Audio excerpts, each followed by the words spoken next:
Subscribe कीजिए mini media YouTube channel को और दबाइए बेल आइकन को ताकि आपको मिलती रहे हमारी वीडियो सबसे पहले। दोस्तों, इन दिनों हमारे देश में चुनावी माहौल चल रहा है। बड़ी बड़ी रैलियां और भाषण दिए जा रहे हैं। विपक्षी पार्टियों द्वारा एक दूसरे पर आरोप भी लग रहे हैं और एक मुख्य सवाल जो सबके मन में उठ रहा है वो ये कि अगला प्रधानमंत्री कौन होगा। क्या वह भारत के मौजूदा प्रधानमंत्री नरेंद्र मोदी ही होंगे या इस बार कोई अन्य ही देश की भागदौड़ संभालेगा। अब यह फैसला तो देश की जनता तय करेगी और वही डिसाइड करेगी कि अगला प्रधानमंत्री कौन होगा, जो आने वाले लोकसभा इलेक्शंस में पता चलेगा। पर अक्सर हमारे मन में सवाल उठता है कि क्या देश की जनता सीधे तौर पर प्रधानमंत्री को चुनती है? क्या हमारा वोट सीधा प्रधानमंत्री को जाता है या इसका कुछ अन्य प्रोसीजर भी होता है? भारत का एक जागरूक वोटर होने के नाते हमें इसका पता होना चाहिए। तो आइए हम इसे समझते हैं, जिसके लिए हमें पहले भारत सरकार के स्ट्रक्चर को समझना होगा। भारत का संविधान, जिसे डॉक्टर भीमराव अंबेडकर जी ने शेप दी थी, वह फेडरल सिस्टम पर काम करता है, जिसके तहत भारत में दो तरह की सरकारें होती हैं, एक सेंट्रल गवर्नमेंट और दूसरी स्टेट गवर्नमेंट। तो आइए पहले हम समझते हैं सेंट्रल गवर्नमेंट के बारे में, जिसे हम केंद्र सरकार भी कह देते हैं। पार्लियामेंट ऑफ इंडिया यानी कि भारतीय संसद। भारत की संसद में कुल दो हाउसेज होते हैं, एक राज्यसभा अपर हाउस और एक लोकसभा लोअर हाउस। दोनों ही हाउसेज में मेंबर्स फिक्स्ड होते हैं। भारतीय संविधान के अनुसार राज्यसभा अपर हाउस में मैक्सिमम 250 मेंबर्स और जबकि लोकसभा लोअर हाउस में मैक्सिमम 552 मेंबर्स होते हैं। पर फिलहाल लॉज एंड प्रोविजन के हिसाब से राज्यसभा में 245 मेंबर्स हैं और लोकसभा में 545 मेंबर्स हैं। इन दोनों ही सदनों में कानून पेश किए जाते हैं और बिल पास किए जाते हैं, जो आगे चलकर प्रेसिडेंट ऑफ इंडिया के द्वारा पूरे देश में लागू किए जाते हैं। दोनों सदनों की कार्यवाही प्रेसिडेंट ऑफ इंडिया के अंडर होती है और प्रेसिडेंट इसे निरस्त भी कर सकते हैं। और अब बात करते हैं इन मेंबर्स का असल में चुनाव होता कैसे है। तो इसके लिए हमें भारत के इलेक्शंस को समझना होगा। भारत में कुल 3 प्रकार के इलेक्शंस होते हैं, Lok Sabha elections, Rajya Sabha elections, state assembly elections. तो आइए पहले लोकसभा इलेक्शन को समझते हैं। लोकसभा इलेक्शंस हर 5 साल में होते हैं। इसमें डायरेक्टली वोटिंग से ही कैंडिडेट को चुना जाता है।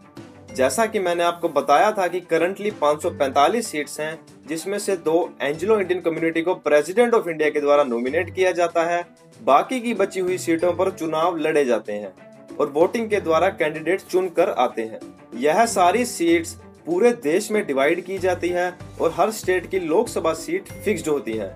जैसे 2014 में दिल्ली की कुल 7 लोकसभा सीट और उत्तर प्रदेश की कुल 80 लोकसभा सीट थी। लोकसभा सीटों का बंटवारा पॉपुलेशन के आधार पर होता है। इसमें उत्तर प्रदेश की जनसंख्या पूरे देश में सबसे ज्यादा है। इन सीटों पर पूरे देश में अलग अलग पार्टी के कैंडिडेट चुनाव लड़ते हैं और जनता के द्वारा चुनकर आते हैं। और जिस भी पार्टी का वोट प्रतिशत 50% से ज्यादा होता है, जो कि मौजूदा सीट्स की बात करें तो 272 के आसपास है, वह अपनी सरकार बनाती है। जैसे 2014 के इलेक्शंस में भारतीय जनता पार्टी को 282 सीट मिली थी, जो एनडीए के साथ मिलकर 363 हो गई और उन्होंने अपनी सरकार बनाई। जीतने वाली पार्टी का ही अध्यक्ष प्रधानमंत्री बनता है, जो कि मेजोरिटी मेंबर्स जिन्हें जनता चुनकर भेजती है, उन्हीं के द्वारा वोट देकर चुना जाता है। आने वाले इलेक्शंस अप्रैल और मई में होने जा रहे हैं, जिनकी काउंटिंग 23 मई को की जाएगी। और अब बात करते हैं हम राज्यसभा इलेक्शंस की। राज्यसभा इलेक्शंस और लोकसभा इलेक्शंस एक दूसरे से थोड़ा अलग होते हैं, क्योंकि लोकसभा इलेक्शंस में जहां हम डायरेक्टली वोटिंग से अपने कैंडिडेट को चुनते हैं, वहीं राज्यसभा इलेक्शंस में ऐसा नहीं होता।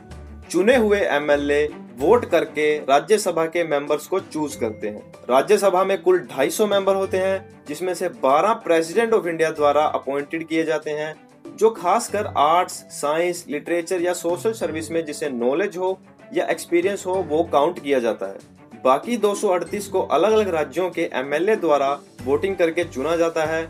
लोकसभा की तरह राज्यसभा की भी सीट फिक्स्ड होती हैं, जो कि उस राज्य की पॉपुलेशन के ऊपर ही तय किया जाता है। राज्यसभा का कार्यकाल 6 साल का होता है और इसकी 1/3 सीट्स के इलेक्शन हर 2 साल में होते हैं। चुने गए एमएलए द्वारा एससीवी सिस्टम यानी कि सिंगल ट्रांसफरेबल वोट द्वारा इन्हें इलेक्ट किया जाता है। और आइए अब बात करते हैं स्टेट असेंबली इलेक्शंस की, जिसे हम विधानसभा भी कह देते हैं। इसमें जनता के द्वारा डायरेक्टली वोटिंग से एमएलए चुने जाते हैं जो कि हर राज्य के एमएलए सीट्स फिक्स्ड होती है, जो उस राज्य की पॉपुलेशन पर डिपेंड करती है।